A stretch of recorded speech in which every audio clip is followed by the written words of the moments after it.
I just wanna be free with my people to prosper and hold it down.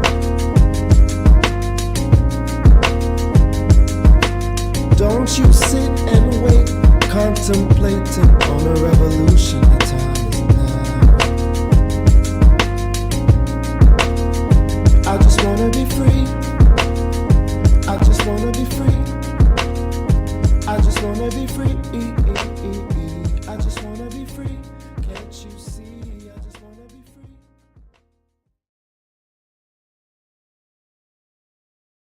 Okay. Another episode of the Things I Wish I Knew About Money podcast. I'm your host, Kamille Smith.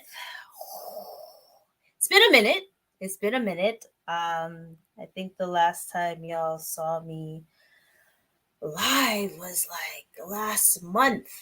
A lot has been happening this month, and I just thought to myself it would be a perfect time to give you guys an update or strategies on surviving the first half of 2023. Golly, my gosh. So since I've been away, I've had amazing discussions with Neil, Hizzy. I did a Father's Day tribute. I was trying to have another father on to finish off this month, representing the fathers that are active.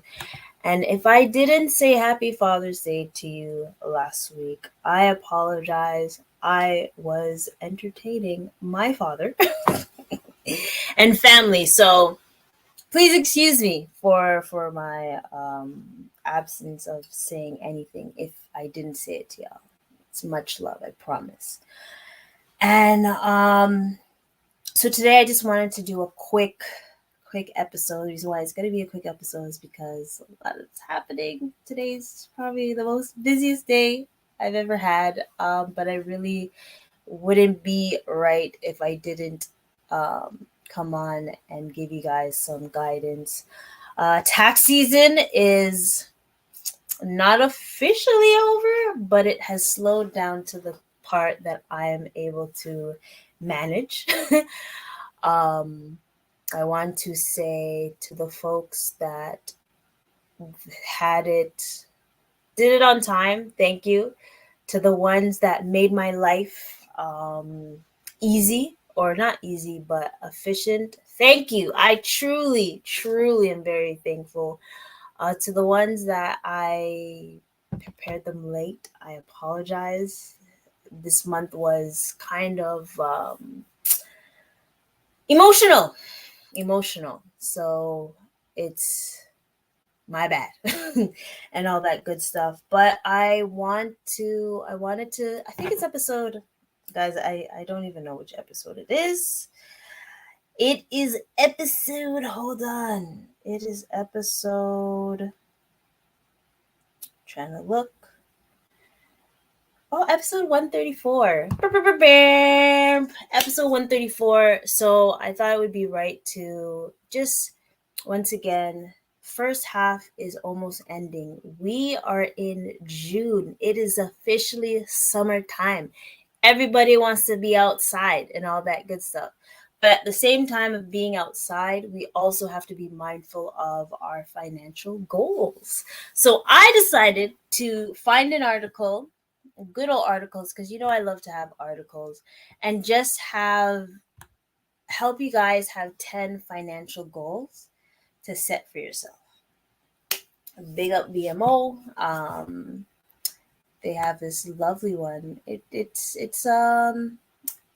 was made in January, but I think it's still crucial for June, and just keeping everyone like ready for July, August, or the third quarter. I'd say for the third quarter, because I feel like the third quarter is the most expensive one, because there's festivals, there's events, everyone wants to be outside, want to have enjoy as much sun as possible today. It's beautiful. So we just got to, be mindful. And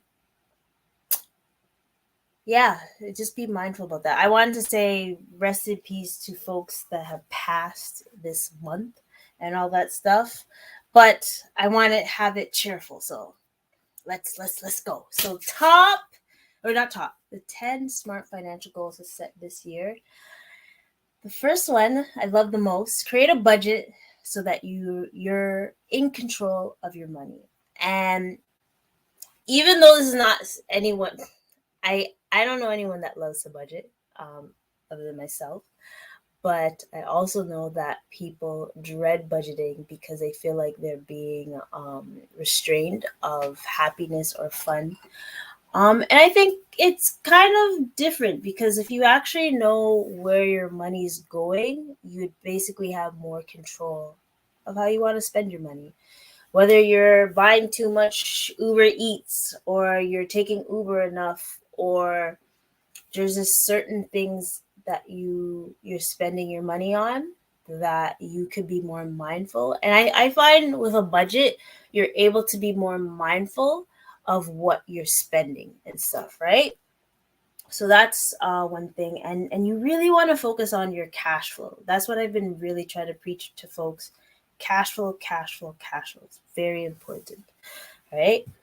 Um, and especially in the summertime, you want to be mindful of how much money you're going to be spending with all these events and things. Find a free one. Before this episode ends, I will try to find free events for y'all to reach out, because hey, I free 99 is the best events for me. The second one is ditch debt for good. I understand credit cards, student loans, and all that stuff, mortgages. It's a way of life these days, but you really want to focus on paying your debt off, because it's kind of holding a big weight on your shoulder. And I'm not talking about like mortgage, because as long as you're doing the right thing and able to pay your mortgage on time and all that stuff, then that's fine. But I'm talking about like the consumer debt. You really want to have control of that. I myself have consumer debt or business debt, and I'm trying to keep it at a stance where it's manageable and it's not causing me to have gray hair and stuff. I don't have gray hair yet, so I don't want it. Right? So just when it comes to your debt, honestly, use Excel, use a notepad, use your phone, however you want it, and just write down the loans that you have and what the interest rate are. And interest rates, especially interest rates for a line of credits, could be a little bit more than norm because of what's been happening and all that stuff. So be mindful about that and really try to buckle down and get rid of that debt. Um, and the next one, put your saving strategy on autopilot. No matter what, I don't care if it's $1, I don't care if it's $5. Save, save, please. Put like pay yourself first, no matter what, because at the end of the day, you need to have a safety net if shit hits the fan. And I'm gonna swear because most times shit hits the fan. So I really want everyone to be prepared for that, especially what's going on with the economy. I don't want to scare you guys with what's going on in the economy, but I'd rather you be prepared than to be like, oh, Cam, I didn't know, I should have saved. And if you are on my monthly newsletter, I should actually put that. If you're on the newsletter, you definitely want to join my newsletter. It's monthly. I don't try to overwhelm anyone, but I definitely mention about the 52-week savings challenge that I have. I believe we're in like obviously week 26. I was about to wonder like how much weeks are we in? So week 26, you would have at least 1,000 $1,000 and $55 saved. If you're trying to save up to 2,500 in 52 weeks, yes, I have the thing. So, and if anyone wants one of these postcards to be able to have a reminder and just be mindful, definitely hit me up. I'm pretty sure there's a way you can contact me and all that good stuff. Actually, let's talk about that. And with savings, like I said, there's different ways you could save. You could save $100 every 2 weeks, or $100 if that's how you want to do it. If you're not comfortable with this, save 2,500 in 52 weeks, you could save $5. I just want you guys, or ladies and gentlemen, to have the habit of saving, because you get the habit of saving, eventually we can graduate to investing, because that's the one thing. Remember, the rule of 72 is the way that you'll be able to create generational wealth and have like compounded interest and all that good stuff. Hold on.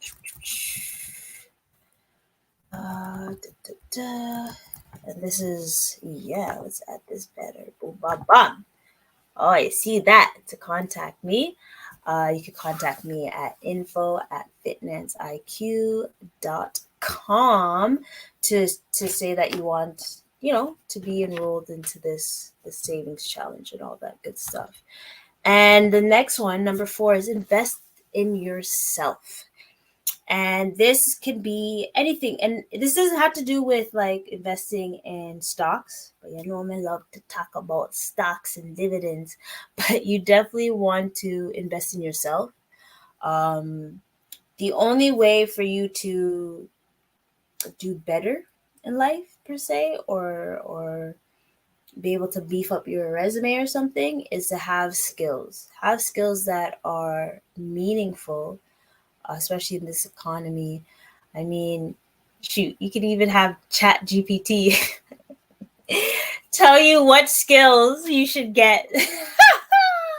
Or I would say, honestly, look towards getting into AI or into things that have to do with technology. And I guess AI technology is the same thing, but you really want to evolve with what's happening in the economy. If you're going, like, it's like back in the day when people had they didn't want to learn how to use a computer, the internet and stuff, and look how there's some people that are getting weeded out because they don't know how to use Excel or Word documents or stuff. Like, I just seen a post about a baby boomer still not knowing how to save a file as a PDF.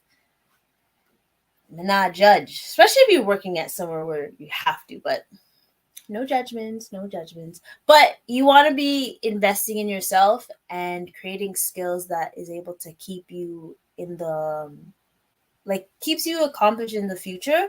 So you'll be able to increase your salary and increase your like self-improvement as well. And reading's good, or listening to podcasts and all that, or listening to audiobooks. Oh, my favorite one. Oh, this one's quick. Oh, see, I almost skipped from. Oh, they're slick. They didn't give me all 10. They skipped 5, 6, and 7. That's fine. That's fine. We don't even have to worry about that. I'm going to find it. Just give me 2 seconds. The next one is Save for Your Future You. So I was reading a book from, I wonder if I have it. No. So I was reading this book not too long ago, like beginning of the year. It's drawing a blank right now, but I'm gonna find it and tell y'all. And it was talking about saving for your future self and to create a future you, like a name. And for some reason, I always say like Sister Dolores or something like that.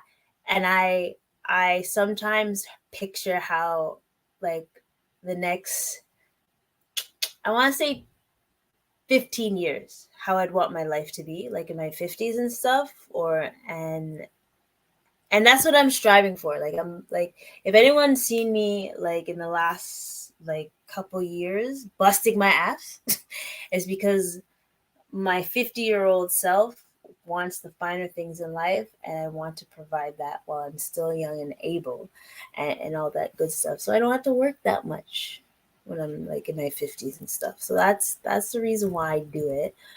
Oh, not her. Oh, Budget Nista.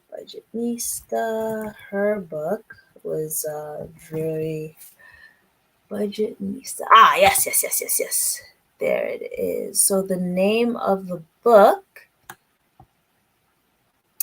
and that's not the name of the book, but actually, uno momento. Ah, Get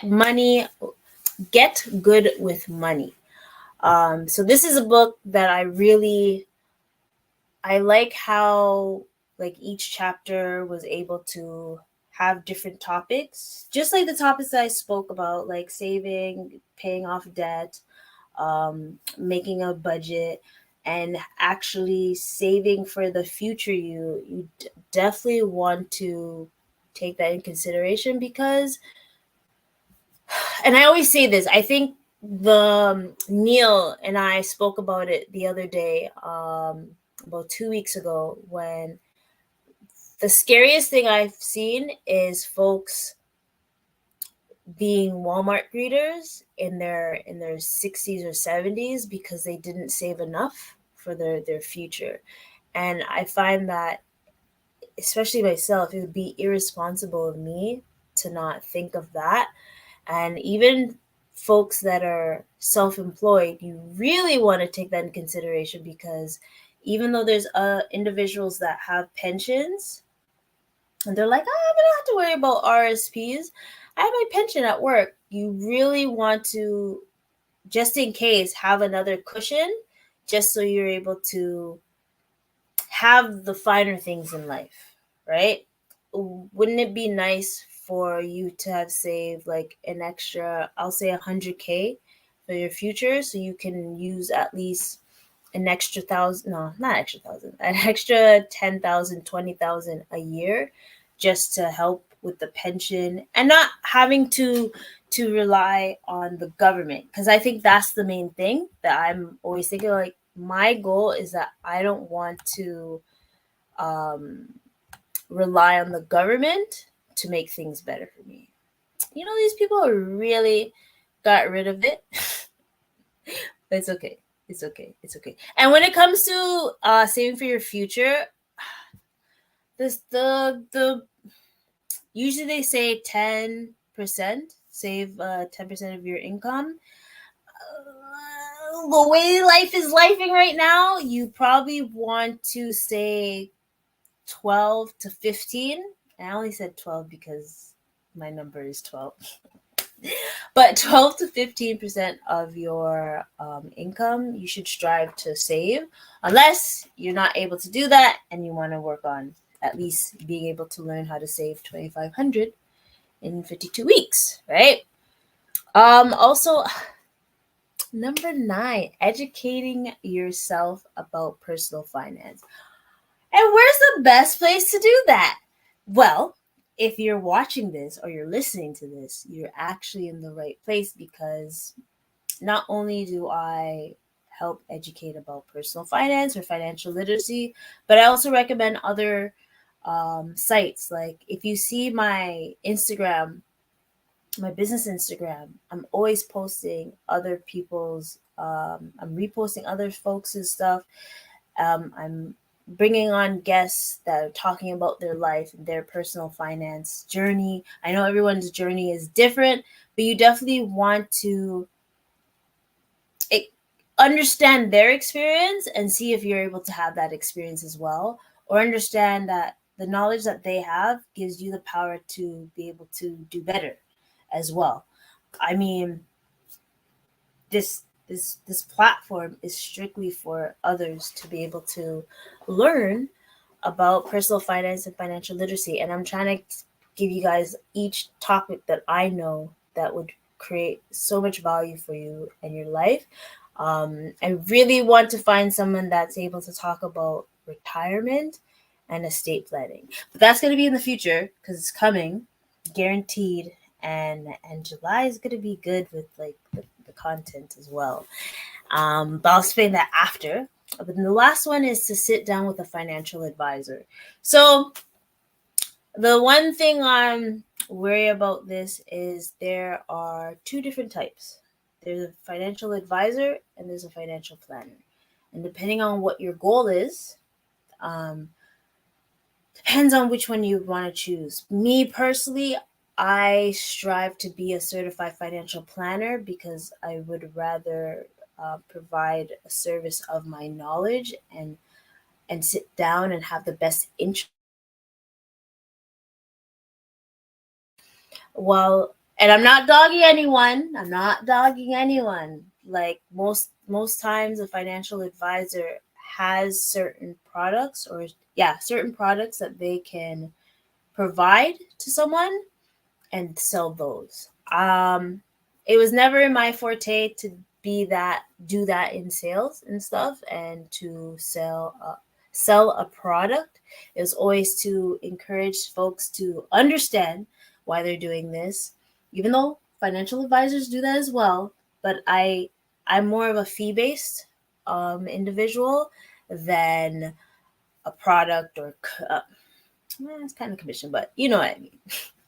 And I mean, there's nothing wrong with having a financial advisor. Once again, I just want to clear that. It's just how valuable would that financial advisor or financial planner be, and just make sure you know the difference. Because I always try to tell y'all the difference because you'll be able to learn different things. And let's see. Next month, because by the time we come, next weekend is Canada Day weekend. I'm going to have an episode, I promise. I probably will have a pre-recording as well. Again, I'm going to say most of the recordings will be recorded before because I want to be outside too. Responsibly, I want to be outside because there's just certain events that there's certain events that I want to go and I can't go if I'm here and all that good stuff. But I definitely want to tell you guys free events that are happening in the summer. Free events in the summer in Toronto. And if anyone knows, there's I hope the Taste of the Danforth comes back because I actually really miss that one.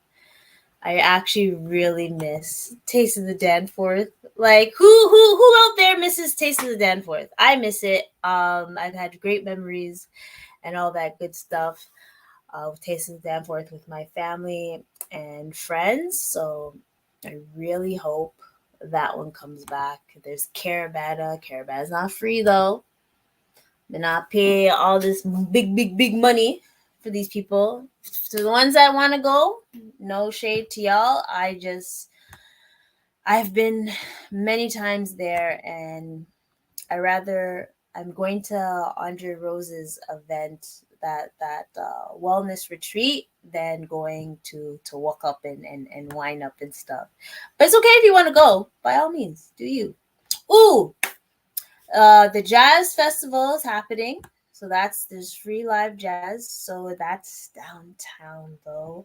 I think I don't know. I don't know. I think it's Pride Week this week or next weekend. So if you want to go to that, I hear there's free events for that. There's pedestrian. Oh, see it there. As soon as I said it. So there's pedestrian Sundays at Kensington Market. That is June 25th, July 30th, August 27th. I will put this in the show notes so you find free events to go to. It's Pride Weekend. It's happening in June. I think it's the Blocko. I call it a free soca event. Big O and Spice was here last year because that was wicked. So no judgment here. What else? Toronto Outdoor Picture Show. You have free movie screenings from June 22nd to August 27th. What else? Summer Music in the Garden. Okay, there's 18 free concerts in the Toronto Music Garden on Thursdays and Sundays. So that started this week. Let's see what else. Oh, that's that for this one. There's TD Union Summer. That starts June 27th to August 28th. That's at Union Station. Stop by to get some food, drinks, music, and all that good stuff. There's some I just can't read, guys. Once again, the TD Toronto Jazz Fest. That's happening from June 23rd to July 2nd. Julie Black is going to be performing. There's the Backyard Festival. That's at 28 Bathurst Street. And Taste of Asia. That's at Kennedy and Steeles in Markham. If you don't want to go downtown Toronto, you want to go more up north. There's something happening today in Pickering. I'm not sure if I can make it, but hopefully it's a great event. There's the Toronto Blues Fest and Canada Day weekend. Everyone knows if you want to see fireworks, there's Woodbine Park, or there's other parks, of course. So those are some suggestions, or Nathan Phillips Square or Downsview Park. These are some suggestions that you can do. And you know what? Let me post it up here real quick to be able to find out. See? Boom. To be able to find out some free events during the summer. You could definitely do these. Like I said before, I'm all about free 99. I really want folks to be able to enjoy the summer, but also enjoy in a more affordable way. You don't have to be like spending a whole heap of money just to enjoy life. So I have two posts that I'm going to share, because I see 100 free family activities, because I know especially school's out next week. You definitely want to be able to see how you could keep these kids busy and all that stuff. So I really wanted to do like a quick episode just because I have to go into a meeting soon. So I'm hoping soon we could do a live, but if not, it's all gravy, baby. You will see me soon live, but I'll still be in the chat today. So make sure you like, subscribe, comment, tell me what you want to hear. In the month of July, there's going to be amazing guests. I'm going to have some good guests on in July and stuff. So hopefully y'all will stay tuned and all that good stuff, and make sure you stay safe, stay hydrated, and tell a friend or loved one, family, that you love them and all that good stuff. All right. Till next time, y'all. Financial literacy, knowledge is a must. So link the flip boss, watch the result flash, and watch your life change. And for your better cause, you have a business or a plan and want to make it. Yeah, flip and floss, so they want to manifest it. Yeah, and if you want to better manage all your credit, call the boss. Flip and floss, no doubt, then we do it. Yeah, flip and floss, money literacy boss. Yeah, greatness in our blood because we're working for your cause. Flip and floss, money literacy boss. Yeah, boots up your knowledge for your minimal cost. Hey, yeah, flip and floss, money literacy boss. Greatness in our blood because we're working for your cause. Flip and floss, money literacy boss. Yeah, up your knowledge for your minimal cost.